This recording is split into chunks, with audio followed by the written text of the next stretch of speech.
Hello बच्चों, कैसे हो आप लोग।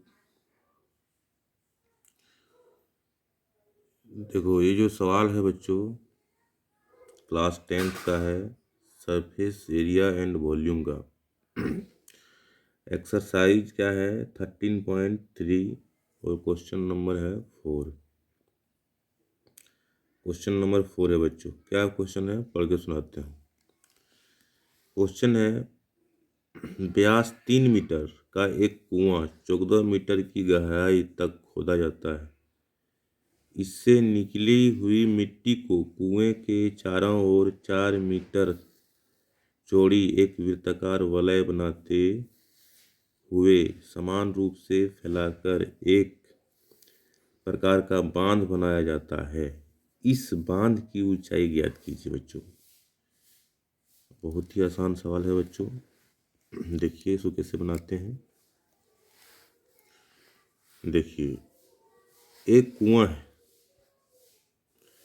क्या है? एक कुआं है। एक कुआं है बच्चों। कुआं कैसे होता है? कुआं तो एक बेलन की तरह होता है। ये बात समझ में आता होगा। कुआं जो होता है कैसे होता है?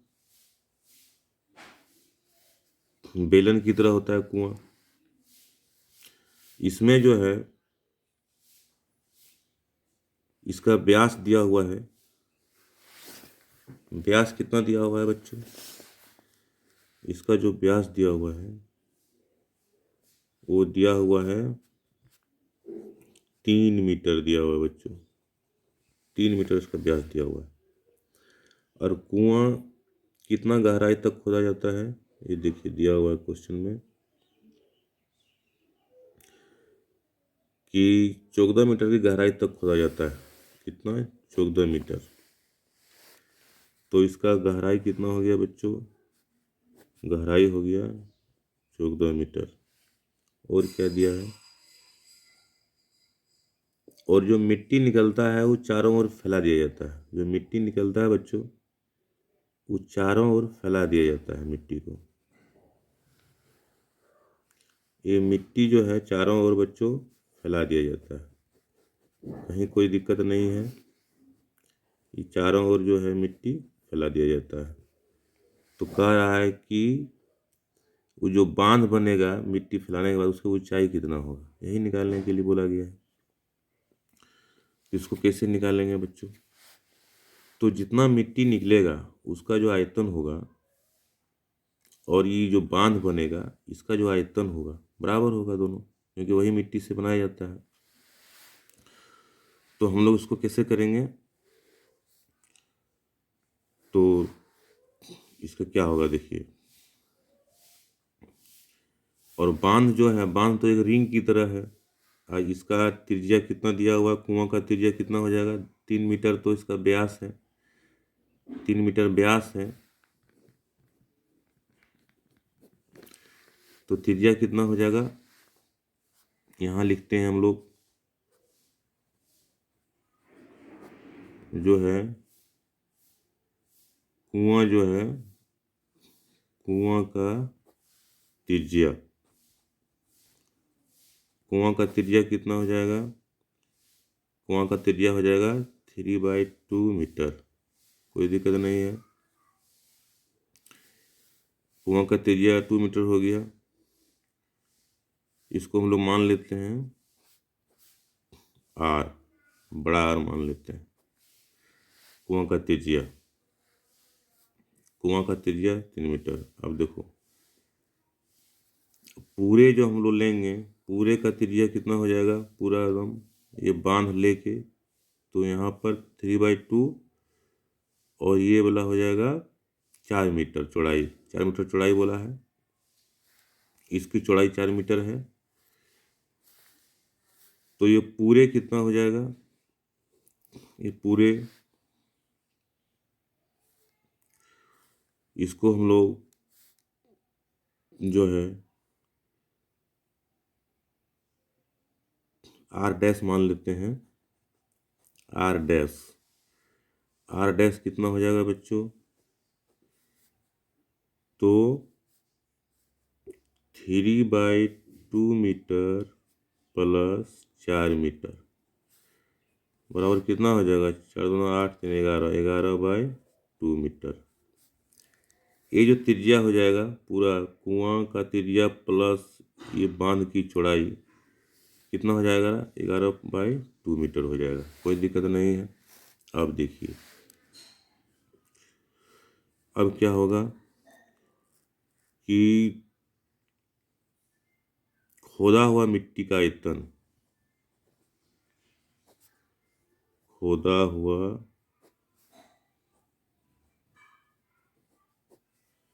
मिट्टी का आयतन बराबर बांध का आयतन, बांध का आयतन ये बराबर होगा। जितना मिट्टी निकालेंगे उतना उसी मिट्टी का तो ऊंचाई बनेगा, बांध बनेगा, तो वॉल्यूम आयतन जो बराबर होगा। अब आयतन का फॉर्मूला लगा देते हैं हम लोग। खुदा हुआ मिट्टी का आयतन तो बेलनाकार है, बेलन की तरह है, तो बेलन का आयतन क्या होता है? पाई r² h। और बांध का आयतन कितना हो जाएगा? बांध भी एक बेलन की तरह ही बनेगा ऊपर की ओर, लेकिन ये खोखला बेलन होगा। कैसा बेलन होगा? खोखला बेलन का आयतन। तो खोखला बेलन का आयतन पढ़ चुके हैं। पाई पूरे त्रिज्या यहाँ से लेकर यहाँ तक, पाई r² माइनस कुआं का त्रिज्या का, कुआं जो त्रिज्या है इसका माइनस कर देंगे खोखला भाग को, तो r² और हाइट h निकालना है हम लोग को। उसको मान लेते हैं h' जो है बांध की ऊंचाई है, यही निकालना है h'। अब इसका वैल्यू पाई तो कट जाएगा बच्चों, पाई दोनों साइड से कट जाएगा। अब जो है इसका वैल्यू पुट करते हैं। r² का, r का वैल्यू कितना है? 3/2, 3/2 का स्क्वायर। h कितना है बच्चों? कुआं का गहराई कितना है? 14 मीटर। और r' कितना हो गया? r' यहाँ 11.2 मीटर है, 11.2 मीटर। यहाँ लिख देते हैं 11/2 मीटर, इसका स्क्वायर माइनस r का स्क्वायर। r कितना है? 3/2, 3/2। कहीं कोई दिक्कत नहीं है। ये h' ये निकालना है। अब इसको कैलकुलेशन करेंगे हम लोग, इसको कैलकुलेशन करेंगे। बात बन गया। 3 4 9, 2 दूना 4 गुना 14। कोई दिक्कत नहीं है। इसको जो है a² माइनस b² का फॉर्मूला लगाएंगे। कितना हो जाएगा? 11/2 माइनस 3/2 और 11/2 प्लस 3/2 गुना h'। a² माइनस b² में है तो a minus b, a plus b लिख दिए, कोई दिक्कत नहीं है। अब देखिए ये वाला आ गया। यहाँ से देखिए ये वाला पार्ट था, ये वाला पार्ट है, ये वाला पार्ट को वहाँ लिख दिए। और ये कितना हो जाएगा? 11 माइनस 3 8, 8/2, 11 प्लस 3 कितना हो गया? 11 3 14, 14/2। तो गुना h। तो यही चीज़ को जो है बच्चों यहाँ पर लिख दिए हम लोग। पेज में, एक पेज में नहीं हट रहा है इसलिए इसमें आ रहे हैं दूसरे पेज में। तो देखिए इस तरह से आ गया, कोई दिक्कत नहीं है। अब देखिए अब क्या होगा? अब इसको डिवाइड कर दीजिए, कहीं कोई दिक्कत नहीं है। इसको जो है इसको डिवाइड कीजिए। तो देखो बच्चों ये आ गया, इसको कटा दिए। 2 दूना 4, 2 सत्ते 14, 2 से 2 चौका 8, 2 सत्ते 14, 7 दूना 14, 14 गुना 2। तो बच्चों ये पहला सवाल जो है इसको डिवाइड किए तो 1.125 मीटर हाइट निकल गया बांध का। ठीक है, समझ में आया होगा बच्चों। अब देखते हैं दूसरा सवाल, जो 6 नंबर का जो सवाल है बच्चों, ये जो 6 नंबर का सवाल है क्या है कि बीमाओं 5.5 सेंटीमीटर, 10 सेंटीमीटर, 3.5 सेंटीमीटर वाला एक घनाभ बनाने के लिए 1.75 सेंटीमीटर व्यास और 2 mm मोटाई वाले कितने चांदी के सिक्के को पिघलाना पड़ेगा। तो ये चांदी का सिक्का है बच्चों, इसका दिया हुआ है 2 mm, इसकी मोटाई दिया हुआ है, व्यास दिया हुआ है 1.75 सेंटीमीटर। कोई दिक्कत नहीं है। इससे क्या बनाना है, एक घनाभ बनाना है। क्या बनाना है बच्चों, एक घनाभ बनाना है। घनाभ कैसे होता है, एक घनाभ बनाना है, एक घनाभ बनाना है बच्चों, ये बनाना है, इस सिक्का से ऐसे बनाना है। और ये घनाभ का क्या होना चाहिए, बीमा दिया हुआ है, इसकी लंबाई जो है, लंबाई चौड़ाई ऊंचाई सब दिया हुआ है। तो इसका दिया हुआ है 10 सेंटीमीटर लंबा है, चौड़ा दिया हुआ है 5.5 सेंटीमीटर और ऊंचाई दिया हुआ है 3.5 सेंटीमीटर। कोई दिक्कत नहीं है, ये दिया हुआ है ये घनाभ, इससे हमको ये बनाना है। तो ये तो छोटा है, ये तो बड़ा है, इसमें ज़्यादा सिक्का को पिघलाना पड़ेगा। कितना सिक्का को पिघलाना पड़ेगा वही निकालना है। तो मान लेते हैं बच्चों, माना कि एन जो है सिक्कों को, माना कि एन सिक्कों को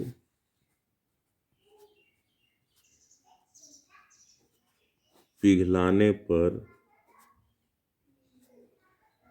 घनाभ बनता है। मान लिया बच्चों, मान लिया, माना एन सिक्कों को पिघलाने पर घनाभ बनता है। तब अब सिक्का का जो आयतन होगा और घनाभ का जो आयतन होगा वो बराबर होगा, तभी बनेगा। तो सिक्कों का आयतन कितना होगा बच्चों, तो सिक्कों का आयतन बराबर घनाभ का आयतन। दोनों का आयतन बराबर होगा बच्चों, सिक्कों का आयतन बराबर घनाभ का आयतन, कोई दिक्कत नहीं है। ये देखिए सिक्का और ये घनाभ।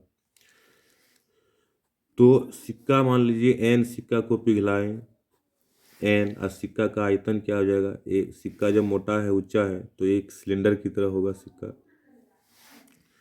तो सिक्का कितना हो जाएगा, पाई आर स्क्वायर। आर कितना है इसका बच्चों, आर जो इसका है, व्यास दिया हुआ है 1.75 सेंटीमीटर, तो आर हो जाएगा इसका आधा, यानी 1.75/2 आधा हो जाएगा।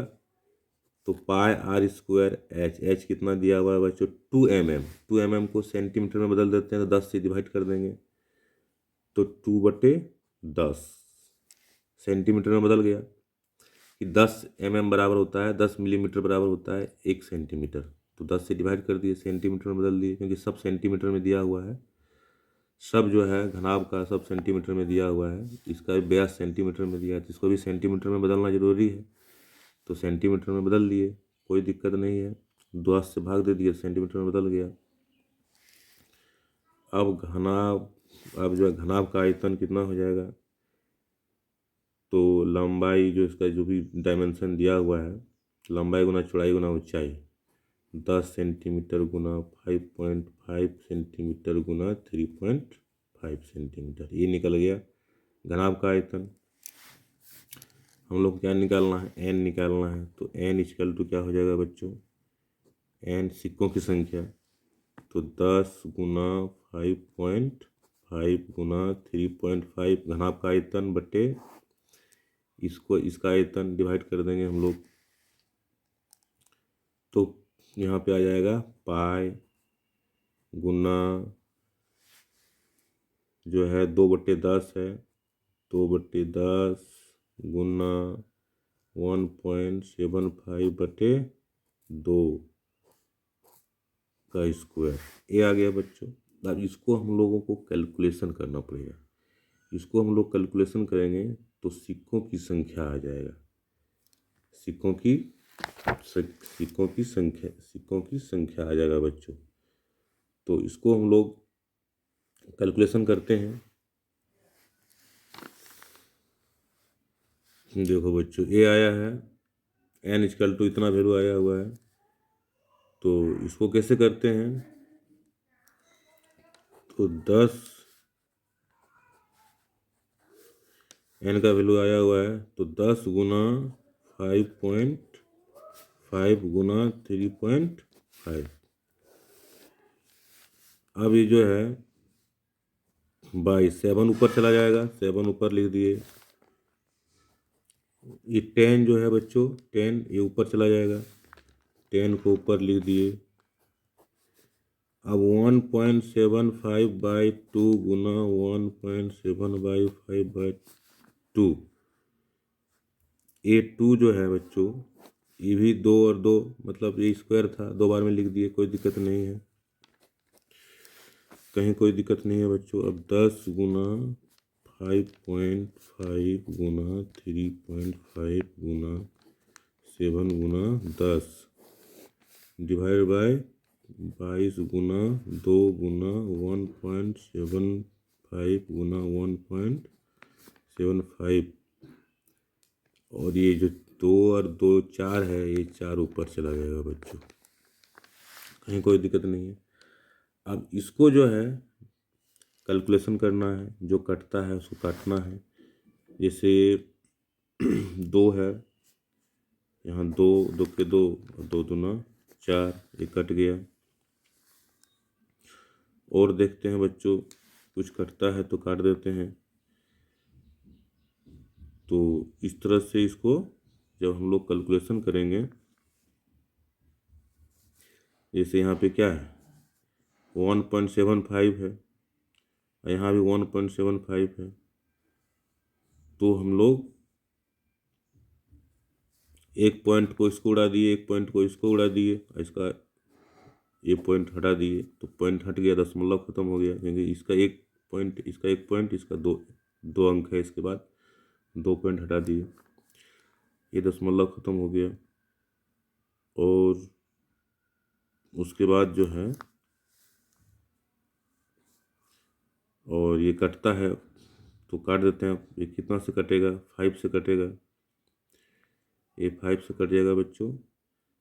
5 तिया 15 और 5 हैं 25, ये कट गया। 5 सते 35। और कुछ देखते हैं बच्चों, कटता है, ये भी कट जाएगा। 5 से 5 के 5 5 के 5 11 11 5 55, ये 5 से कटेगा। 5 तिया 15, 5 हैं 25, ये भी कट गया। तो इस तरह से इसको जो है हम लोग सब मल्टीप्लाई करेंगे, तो जो आएगा इसका फाइनल उत्तर जो आएगा बच्चों, फिर कटा देते हैं। और कुछ कटता है तो देखते हैं, ये इसको काटते हैं 2 से, 11 11 दूना 22, 2 से काट देते हैं 10, 2 पंचे 10।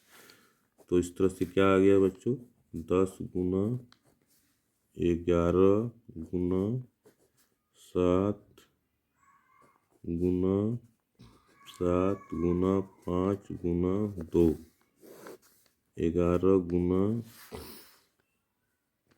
गुना 35 गुना 35, ये आया बच्चों। काटने के बाद ये 11 11 कट जाएगा, ये 7 पच्चे 35 कट जाएगा बच्चों, ये भी 7 पच्चे 35 कट जाएगा बच्चों, ये 5 5 कट जाएगा बच्चों, ये 5 दूना 10 कट जाएगा बच्चों।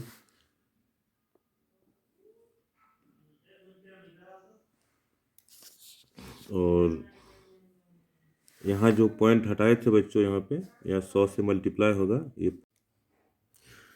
तो बच्चों एक कैलकुलेशन समझ में आया होगा। समझा देते हैं फिर से एक बार। देखिए ये सब जो है ये आ गया, यहाँ तक आया था, इसको जो है यहाँ तक लाए। इसके बाद जो यहाँ पर क्या किए, पॉइंट हटाए, इसमें पॉइंट हटा दिए तो इसका इसका 2 पॉइंट हट गया। इसका पॉइंट हटाए तो 100 से मल्टीप्लाई होगा ऊपर, क्योंकि ये पॉइंट हटाएंगे तो 100 से मल्टीप्लाई होगा, क्योंकि पॉइंट के बाद 2 संख्या है। इसको काटे, काटने के बाद जो है बच्चों, काटने के बाद ये फाइनल जो ये काटे, इसको काटने के बाद जो आंसर आया बच्चों 400 आया, 400 सिक्का। तो 400 सिक्का जो है पिघलाने से वो घनाभ बनेगा। तो उम्मीद है आप लोगों को समझ में आया होगा। धन्यवाद।